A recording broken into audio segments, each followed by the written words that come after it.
Eu só indo pro trabalho hoje, aproveitar e falar com vocês algumas coisas. Vamos ter aí esse ano algumas novidades com relação a Lean Construction.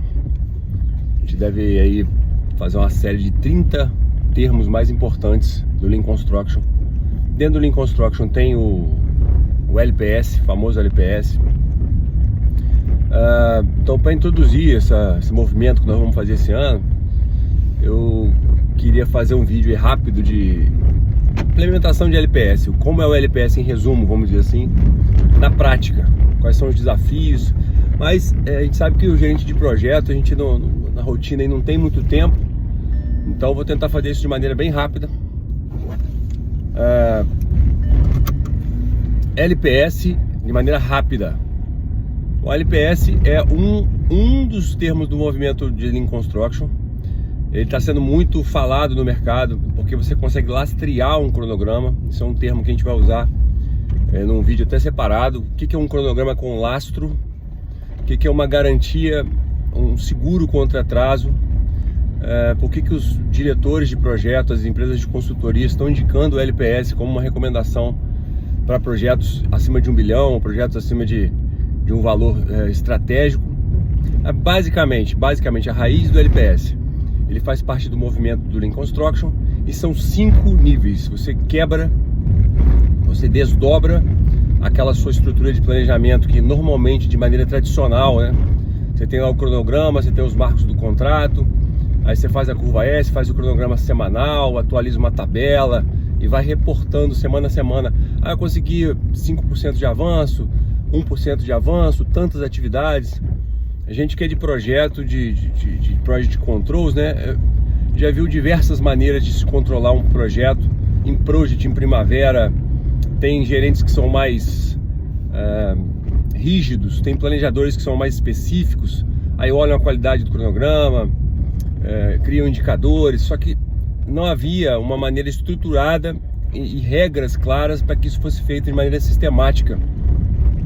E o LPS vem para acertar essa lacuna, vamos dizer assim. Então, 5 níveis. Eu às vezes tenho que explicar rápido para alguém como colocar o LPS em prática, e começa com isso: 5 níveis de quebra da estrutura para um acompanhamento diferente, vamos dizer assim, né? O primeiro nível deles são marcos marcos do projeto, vamos dizer assim, né? Então, você pode traçar uma linha numa parede e colocar lá marcos importantes. Você pode colocar losangos marcando pontos chave do projeto, vamos dizer assim. É o dia que você vai contratar a engenharia, o dia que você vai contratar o equipamento principal, o dia que a empresa fornecedora do equipamento vai te passar os dados para você fazer engenharia básica, o dia que você tem engenharia básica, o dia que você vai contratar a montadora, o dia que ela vai mobilizar, o dia que você tem um marco de concretagem importante. Esses marcos gerais do projeto, o dia que você começa o comissionamento, o dia que chega um equipamento importante no Brasil, de volumoso. Então, de alguma forma, existem recomendações, mas de alguma forma você vai marcar esses pontos importantes do projeto.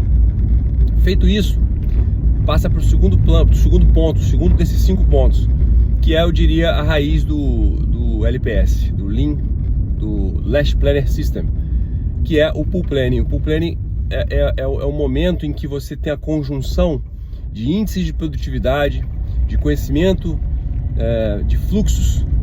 A gente vai remeter aí as raízes do Lean Construction, da factorização aí dos projetos, mas você precisa conhecer famílias de atividades. Então eu vou fazer uma obra civil, eu tenho famílias de atividades, eu tenho atividades que são feitas, que são performadas normalmente por carpinteiros. Mas não é exatamente a mesma atividade, mas é possível ser feito por um carpinteiro. Usa martelo, usa esquadro, usa madeira, usa prego. Eu posso de alguma forma criar uma família que tenha pelo menos de maneira semelhante o mesmo índice de produtividade? Posso. Então eu começo a criar essas famílias, que a dica que eu dou, né, é que elas sempre tenham o mesmo índice possam ser medidas pela mesma unidade do seu índice de produtividade. Então, por exemplo, se eu estou falando de concreto, é metro cúbico. Se eu estou falando de forma, é metro quadrado. Se eu estou falando de armação, é tonelada ou quilos. Então eu crio famílias com profissionais do mesmo da mesma natureza, que carregam ferramentas da mesma natureza e que podem usar a mesma quantidade, a mesmo índice de produtividade ou a mesma unidade para controlar o quantitativo em questão. Então você vai ter lá no seu Pool Planning algumas famílias de atividades e você vai colocar uma cor para cada uma delas. E aí o Pool Planning pode ser feito no Excel ou pode ser feito numa parede, num gráfico, num chart, num painel, vamos dizer assim, em que é quebrado um grande paradigma de planejamento. E aí eu te diria que é uma das raízes, né, da mudança de paradigma de fato. O planejador está acostumado a ter nome de atividades à esquerda, tempo em cima e distribuir as atividades com Gantt. As atividades mostram início e fim. A gente quebra esse paradigma focando em fluxos, e aí a esquerda passa a ter uma indicação espacial. É um eixo, é uma área, é uma sub-área, é uma área de construção. Então você não tem mais o nome da atividade na esquerda. Em cima você continua tendo escala de tempo. E aí você coloca post-its ou células com as atividades que você vai fazer de acordo com as cores que você escolheu. O nome da atividade vai dentro desse post-it ou dentro dessa célula, e ele tem que ser acompanhado por lastro, que nós chamamos de lastro. Ele tem que ser acompanhado por uma quantidade de alguma coisa, para que você comece a poder somar no eixo X quantos metros quadrados de forma você está fazendo, quantas toneladas de armação você está fazendo, quantas toneladas de montagem de equipamento você está fazendo, quantas toneladas de montagem de estrutura metálica você está fazendo. Tudo que você vai, tudo de mais significativo para o seu projeto. Normalmente, né, é uma tonelada de tubulação montada, ou é um índice relevante. É uma provocação para que a sua fala de que você avançou algum percentual não seja mais vazia. A gente sabe que a curva S é muito questionada aí de que ela diz de fato do projeto. Mas então nós estamos no segundo nível, que é o Pool Planning. Terceiro nível, reunião de Look Ahead.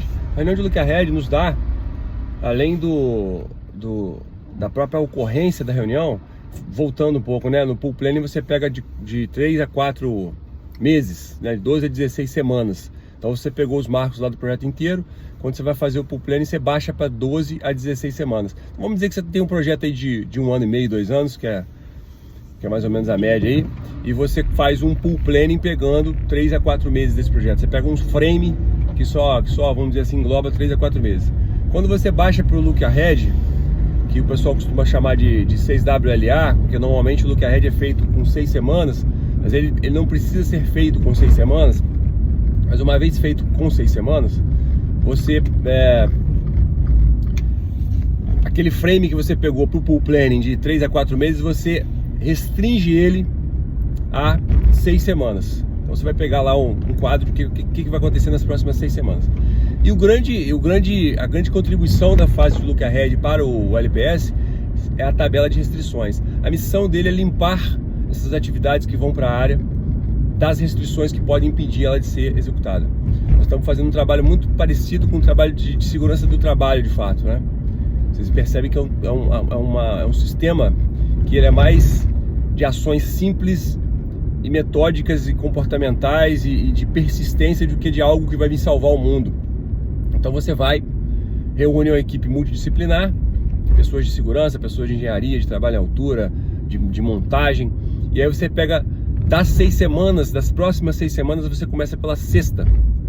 E aí, o que eu preciso limpar de restrições para que eu possa fazer essas atividades da sexta semana sem ter problemas? Então é criada uma tabela de restrições. Essas restrições são controladas com muito cuidado, e existem estatísticas depois de quantas dessas restrições foram combatidas, quais delas que ficaram para trás e nos atrapalharam depois. Então o Look Ahead, normalmente falando de periodicidade, né, o Pool Planning é algo que você faz com menos frequência.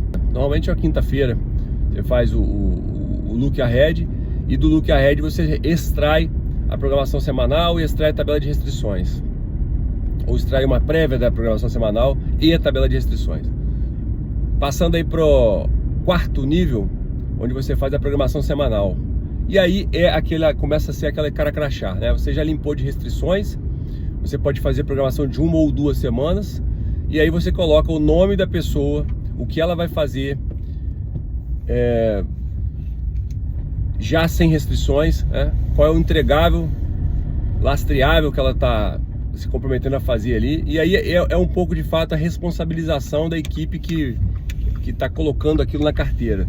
Isso obviamente abre para uma série de processos que a gente vai ter aí na quinta etapa de aprendizado, porque você consegue fazer uma análise daquilo que você fez ou não fez no check-in, check-out diário.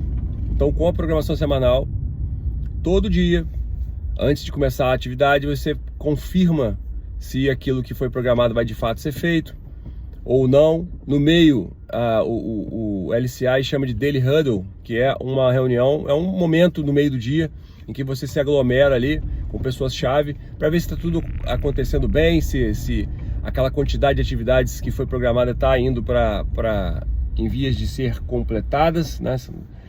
E para antecipar alguma tragédia, né? Você pode ter alguma coisa que surgiu ao longo do dia que vai te impedir de fazer todas as atividades do dia. Você de repente tem o perigo de ter um PPC, que é um índice de conclusão daquilo que foi programado, né? De 0, que é algo trágico para alguém que está fazendo LPS num projeto que não pode atrasar, né? Então, todo dia check-in, no meio do dia um encontro para ver se está tudo indo bem, final do dia check-out. Check-out mede PPC, que é justamente a quantidade de atividades feitas sobre aquelas que deveriam ter sido feitas.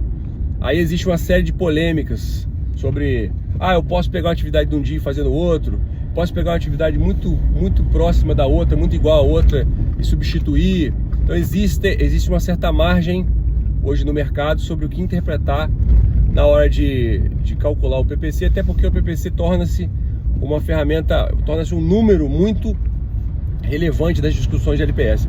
A única coisa que não se pode prescindir com relação ao PPC é ele ter lastro. Se você prescindir de o seu PPC ter lastro, você volta a ter o problema da desconexão do LPS com a curva de avanço físico e a desconexão do LPS com o próprio avanço do cronograma, né? Você não pode ter um PPC 100% de um projeto que não está indo bem. Então o lastro te traz isso, é a segurança de que você está falando de coisas reais que estão acontecendo na área. Não abrindo mão do lastro e combinando com relação a essas medições, essa rigidez, as regras do jogo, de fato, né? Você começa a divulgar o PPC e na quinta das 5 etapas que eu mencionei, né? Marcos, Pool Planning, Look Ahead, programação semanal, você tem a última que é o aprendizado. Basicamente você faz uma apuração de por que seu PPC não foi 100%, baseado em 5 porquês, baseado em espinha de peixe, na causa raiz. Trabalho que as indústrias de fábrica, né, estão cansados de fazer, mas o projeto fazia muito para segurança, mas não fazia para atraso de cronograma.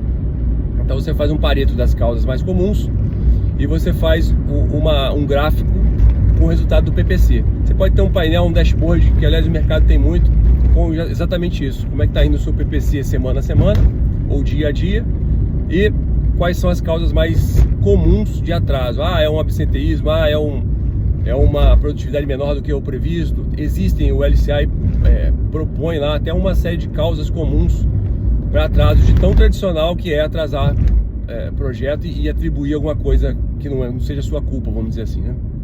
Aí você encerra o ciclo do LPS fazendo uma apuração. Te diria hoje que é talvez o mais difícil de fazer essa apuração, né? O pessoal gosta muito de fazer check-in, check-out. Eu estou fazendo parte do LPS. Que parte? Check-in, check-out. Mas não tem pool planning, não tem look ahead, não tem tabela de restrição, não tem apuração dos desvios. A apuração de desvios é como você melhora para a semana seguinte e como você se liga a das grandes raízes do LPS, que é a melhoria contínua, né? Então, pessoal, fica de olho aí que a gente vai fazer outros vídeos sobre conceitos do Lean Construction, que é um movimento mais abrangente do que o Last Planner System, né? Do que o LPS. Mas a gente começou aí com o LPS porque acho que é importante falar nisso aí. E sobre cronograma lastreável, sobre lastro de cronograma, lastro de LPS, lastro de planejamento, esse termo a gente vai explorar também em outros vídeos. Obrigado aí, fica com a gente nos próximos. Um abraço.